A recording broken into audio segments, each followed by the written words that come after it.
Good morning dear students. मैं हूं Kiran Dell, assistant professor physics in government girls college Bara, और आज हम लोग पढ़ने वाले हैं आरसी कपल्ड ट्रांजिस्टर एम्पलीफायर।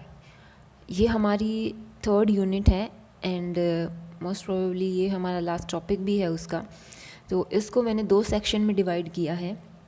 आज हम लोग पढ़ने वाले हैं structure of RC coupled transistor amplifier, और उसके साथ ही हम लोग मिड फ्रीक्वेंसी जो रेंज है यानी मध्य आवृत्ति परास है उसके अंदर इसकी जो वर्किंग प्रोसेस है वो स्टडी करेंगे। ओके, इन प्रीवियस लेक्चर हम लोगों ने ये स्टडी किया था कि किस तरीके से हमारा जो ऑपरेटिंग पॉइंट होता है Q उसको स्टेबल किया जा सकता है। बायस स्टेबिलिटी के बारे में हम लोगों ने चर्चा करी थी, जिसके लिए फिक्स्ड बायस और एमिटर बायस दो कॉन्फ़िगरेशन कहें या दो तरीके हैं जिनसे हम लोग स्टेबिलिटी के बारे में बात करते हैं, जिनमें से फिक्स्ड बायस टेम्परेचर के साथ बहुत ही संवेदनशील बहुत ही होता है।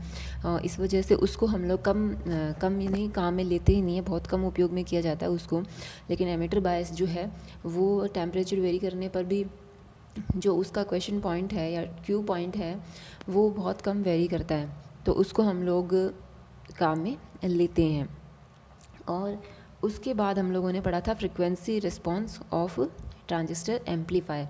तो फ्रीक्वेंसी रिस्पॉन्स के अंदर हम लोगों ने ये स्टडी किया था कि जो हम लोग ट्रांजिस्टर एम्पलीफायर यूज़ करते हैं और उसकी वर्किंग जब हम लोग पढ़ते हैं सिंपली, तो हम लोग सिर्फ फ्रीक्वेंसी के बारे में ज़्यादा चर्चा नहीं करते हैं, क्योंकि हम लोग उसको मिड फ्रीक्वेंसी रेंज पर ही मानते हैं।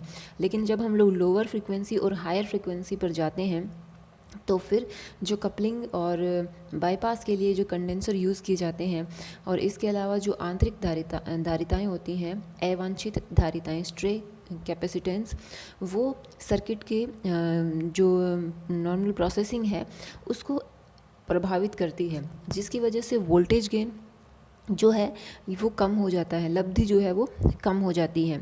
अब हम लोग इसी का एक एग्जांपल है आरसी कपल्ड ट्रांजिस्टर एम्पलीफायर, जो सिंगल स्टेज के अंदर हम लोग स्टडी करेंगे, ठीक है। और जैसे जो मल्टी स्टेज वाले जो ट्रांजिस्टर एम्पलीफायर होते हैं, तो उसकी एक स्टेज को दूसरी स्टेज से जोड़ने के लिए अगर R और C से युक्त किसी परिपथ का यूज़ किया जाता है तो उसे आरसी कपल्ड ट्रांजिस्टर एम्पलीफायर कहते हैं। सिंपल है कि अगर ट्रांजिस्टर एम्पलीफायर का एक सेक्शन है उसको किसी दूसरे सेक्शन से जोड़ने के लिए R और C के संयुक्त परिपथ का यूज़ किया जाता है, आरसी कपल्ड ट्रांजिस्टर एम्पलीफायर कहलाएगा।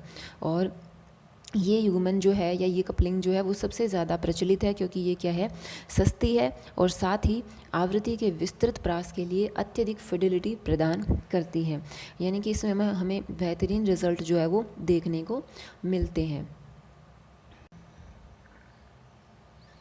इसका जो सर्किट डायग्राम है यहाँ पे स्क्रीन पे आपको दिखाई दे रहा होगा, वैसे PDF आपको भेजेंगे जब आप उसमें से देखिएगा। तो ये जो सर्किट डायग्राम है इसमें एक स्टेज को दूसरी स्टेज से जोड़ने के लिए कैपेसिटर्स जुड़े हुए हैं, देखिए ये, और विद RL लोड, ठीक है।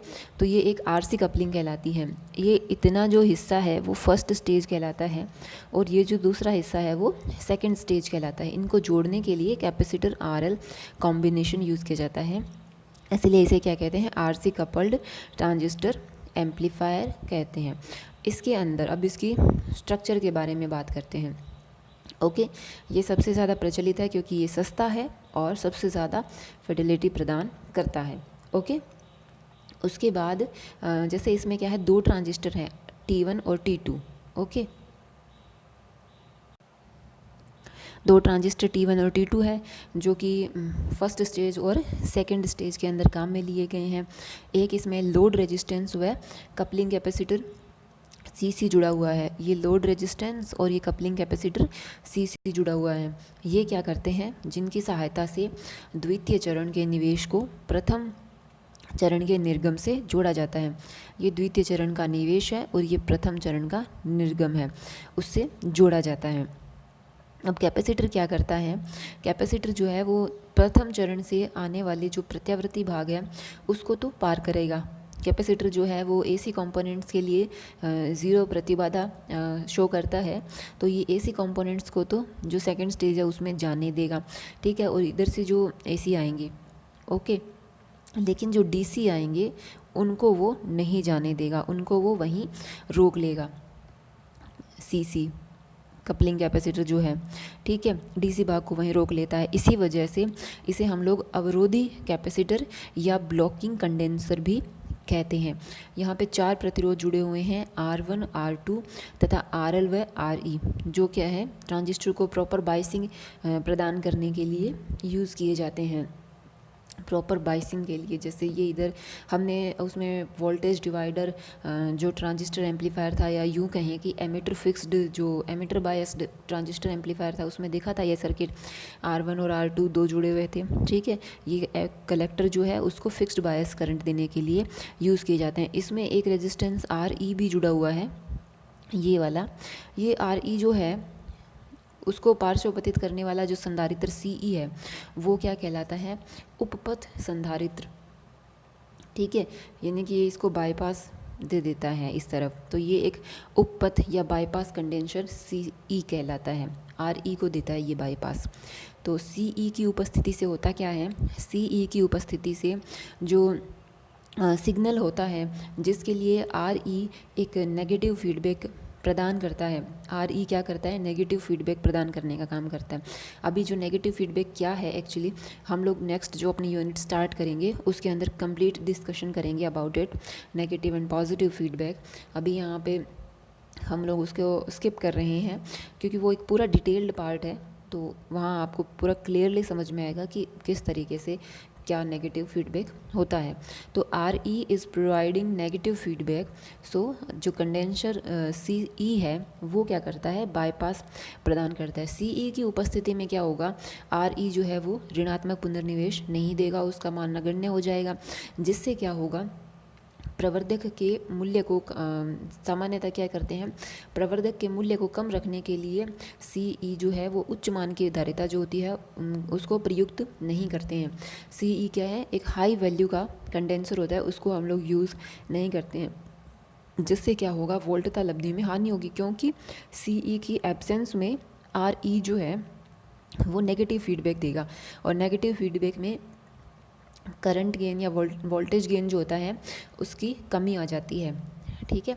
और जिसकी पूर्ति जो होती है वो मल्टी स्टेज ट्रांजिस्टर एम्पलीफायर जो है वो यूज़ करके कर ली जाती है, ठीक है। अब है RC कपल्ड ट्रांजिस्टर एम्पलीफायर की एकल चरण का आवृत्ति अनुक्रिया विश्लेषण। तो सिंगल स्टेज के अंदर जब हम लोग फ्रीक्वेंसी रिस्पॉन्स को स्टडी करते हैं तो फिर उसमें क्या होता है कि हम लोग 3 फ्रीक्वेंसी रेंज के अंदर उसको स्टडी करते हैं। पहला है लोअर फ्रीक्वेंसी रेंज, दूसरा है मिड फ्रीक्वेंसी रेंज, और तीसरा है हायर फ्रीक्वेंसी रेंज। तो जैसे तीनों पे क्या होता है, कैपेसिटर या फिर कैपेसिटेंस का जो इफ़ेक्ट होता है वो डिफरेंट होता है, और तीनों के लिए रिस्पॉन्स जो होता है वो भी डिफरेंट होता है। तो जैसे अभी हम लोग शुरुआत में आज की क्लास के अंदर सिर्फ मिड फ्रीक्वेंसी रेंज के बारे में स्टडी करेंगे। इन अनदर क्लासेस या नेक्स्ट क्लास के अंदर हम लोग लोअर फ्रीक्वेंसी रेंज और हायर फ्रीक्वेंसी रेंज जो है उसके बारे में स्टडी करेंगे। तो जो मिड फ्रीक्वेंसी रेंज है उसके अंदर क्या होता है, ये है mid frequency range. Mid frequency range जो है वो 300 से 30,000 हर्ट्ज़, 300 से 30,000 हर्ट्ज़ आवृत्ति के बीच में होती है, ठीक है। और आवृत्तियों के इस परास में जो कपलिंग कैपेसिटर है CC व उपपथीय संधारित्र CE, दोनों की प्रतिबाधा का प्रभाव जो है वो नगण्य होता है। तो इसने ये कहना चाहता है कि जब हम लोग मिड फ्रीक्वेंसी रेंज की बात करते हैं तो उसके अंदर जो कपलिंग कैपेसिटर है CC और जो बाईपास कंडेंसर है CE, दोनों की प्रतिबाधा का प्रभाव नगण्य होता है। ये देखिए यहाँ पे हमने 2 जोड़ रखे हैं ना, ये CC और ये CE, दोनों का प्रभाव नगण्य है। क्यों? क्योंकि कैपेसिटर का जो प्रतिबाधा होती है XC जिसको लिखते हैं वो क्या होती है 1/ωc। तो जब ओमेगा का मान मध्यम वर्ग का होगा, जैसे बहुत ही कम हो तो ये एक्स सी ज़्यादा हो जाएगा, बहुत ही ज़्यादा हो जैसे अनंत तो एक्स सी ज़ीरो हो जाएगा। लेकिन फॉर मीडियम रेंज के लिए क्या है, इसका मान कम रहता है, नगण्य और नहीं, नगण्य तो नहीं कह सकते मगर इतना कम रहता है कि हम उसको उस टाइम के लिए नेग्लिजिबल मान सकते हैं। और जब हम लोग इसकी प्रतिबाधा का मान नेग्लिजिबल मान सकते हैं, जहाँ पे मान लीजिए वोल्टेज ड्रॉप जिस सेक्शन के अंदर बहुत ही कम होता है, हम लोग उसको इग्नोर कर सकते हैं, तो हम उसको एक स्ट्रेट वायर की तरह मानते हैं। तो हम उसको एक स्ट्रेट वायर की तरह मानते हैं। तो अब ये कपलिंग कैपेसिटर और सीई का प्रभाव तो कम हो गया, ठीक है, लेकिन क्या है, हमारे सर्किट के अंदर कुछ अवांछित धारिताएं भी होती हैं जो कि निवेश व निर्गम को पार्श्वपथित करती हैं, निवेश और निर्गम जो होता है उसको बाईपास करती हैं। और इन अवांछित धारिताओं की वजह से जो प्रतिबाधा होती है वो जो होती है वो मध्य आवृत्ति परास के अंदर हम उसको नगण्य नहीं मान सकते हैं। तो उनको हम लोगों को स्टडी करना होगा, उनको आपको उस कैलकुलेशन के अंदर इन्वॉल्व करना होगा। अब एक single stage transistor amplifier circuit और उसका एच पैरामीटर में जो सर्किट डायग्राम है वो आपको यहाँ पे नीचे शो किया गया है। ये सर्किट डायग्राम हमने बहुत बार ड्रॉ किया है, डिज़ाइन किया है पीछे एच पैरामीटर में, ठीक है। तो जैसे आपको थोड़ा सा रिकॉल कर देती हूँ, हम लोग बेसिक्स से चलते थे कि इनपुट करंट और आउटपुट वोल्टेज जो है इंडिपेंडेंट होती है, इसीलिए इनपुट वोल्टेज और आउटपुट करंट उसके फंक्शन होते हैं, है ना, इस तरीके से। तो हमने उससे एच पैरामीटर की इक्वेशन बनाई थी, V1 बराबर HIE input current plus HRB input voltage output voltage, इसी तरह से आउटपुट करंट बराबर HR और HFE और I1 प्लस HOB V0। और यहाँ से ये एच पैरामीटर का जो डायग्राम था वो हमने यहाँ पे बनाया था। HRE और HOE जो होते हैं उनका मान बहुत ही कम होता है, जैसे हमने पीछे पढ़ाया था प्रीवियस लेक्चर्स के अंदर। तो बहुत ही कम वैल्यू होने की वजह से, जैसे HRE V0 का मान बहुत कम है और HOE का मान बहुत कम है, तो हम इनको इग्नोर कर देते हैं सर्किट में से। तो सर्किट जो है वो सिंपली इनपुट सेक्शन में HIE जुड़ा हुआ होता है, ये होता है HFE-IB, ये होता है HFE-IB, ओके। ये लोड है और ये जो है वो अपने सेकंड सेक्शन का प्रतिरोध है उसको जोड़ने के लिए। तो यहाँ पे इनपुट प्रतिबाधा है ये एक तरीके से। तो ये प्रथम चरण जो है उसका डायग्राम जो है वो यहाँ पे दिया हुआ है। यहाँ पे क्या है, देखो लोड जो RL है, RL जो है उसको लोड RL द्वितीय चरण का जो प्रतिरोध है उसको निवेशी प्रतिरोध द्वितीय चरण का HIE जो है वो बाईपास प्रदान करता है, पार्श्वपथित प्रदान करता है। इसको यहाँ पे इन्वॉल्व किया गया है HIE को, ठीक है। अब हम लोग जब प्रभावी लोड प्रतिबाधा की बात करते हैं तो इसमें ये देखिए RL और HIE ये दोनों क्या हैं, एक दूसरे से पैरेलल जुड़े हुए हैं। तो पैरेलल जुड़े हुए हैं तो परिणामी प्रतिबाधा क्या हो जाएगी, 1/RL प्लस 1/HIE। RL और HIE का पैरेलल कॉम्बिनेशन होता है। तो यहाँ पे क्या आ गया, HIE प्लस RL बटे HIE RL, ये ZL का मान आ गया, HIE RL बटे HIE प्लस RL।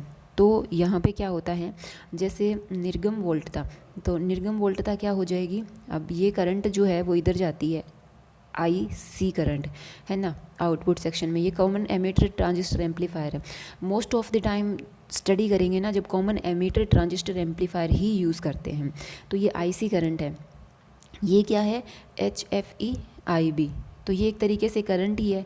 तो करंट इनटू इम्पिडेंस होगा तो वो क्या होगी, वोल्टेज होगी। तो output voltage V2 is equal to IC into ZL। ZL IC का मान क्या होता है, IC बराबर होता है HFE-IB, करंट गेन होता है ना HFE, तो IC बटे IB यानी कि आउटपुट करंट बटे input current is equal to HFE। तो यहाँ पे हमने लिख दिया है HFE और ये हो गया IB इंटू ZL। अब यहाँ पे हम लोग क्या करेंगे, जैसे ये तो आउटपुट वोल्टेज हो गई और input voltage simply HIE into IB है ना। ये HIE है, ये IB है। HIE तो क्या है, निवेशी प्रतिबाधा है, और ये क्या है, निवेशी धारा। तो धारा इंटू प्रतिबाधा निवेशी वोल्टता, VI is equal to HIE IB। तो यहाँ से voltage gain AVM is equal to V2 by V1। तो V2 तो है माइनस HFE IB ZL, और V1 है HIE IB। ये दोनों कैंसिल, HFE बटे HIE इंटू ZL आ जाता है। यहाँ पे ये आ गया वोल्टेज गेन। और ये HFE बटे HIE जो है, इसको हम लोग ट्रांस कंडक्टेंस या अन्योन्य चालकता भी बोलते हैं। HFE बटे HIE is equal to GM, अन्योन्य चालकता या ट्रांस कंडक्टेंस इसको बोलते हैं। ठीक है, तो यहाँ पे क्या हो गया, HFE बटे HIE is equal to GM। GM क्या है, ट्रांस कंडक्टेंस है। तो AVM is equal to minus GM ZL, ये भी होता है। हमने जब ये प्रीवियस लेक्चर के अंदर टॉपिक पढ़ा था अबाउट ट्रांजिस्टर का, जो एनालिसिस किया था, एम्पलीफायर सर्किट का एनालिसिस किया था, तो उसमें डिटेल में हमने हर चीज़ को सिंप्लीफाइड फॉर्म में, ट्रांस कंडक्टेंस फॉर्म में सब तरीके से निकाला था। तो उसमें ये भी शामिल था, AVM is equal to minus GM ZL। GM क्या होता है, HFE बटे HIE। ओके, तो अब इसमें ZL का मान रख देंगे। ZL का मान है HIE RL बटे HIE प्लस RL।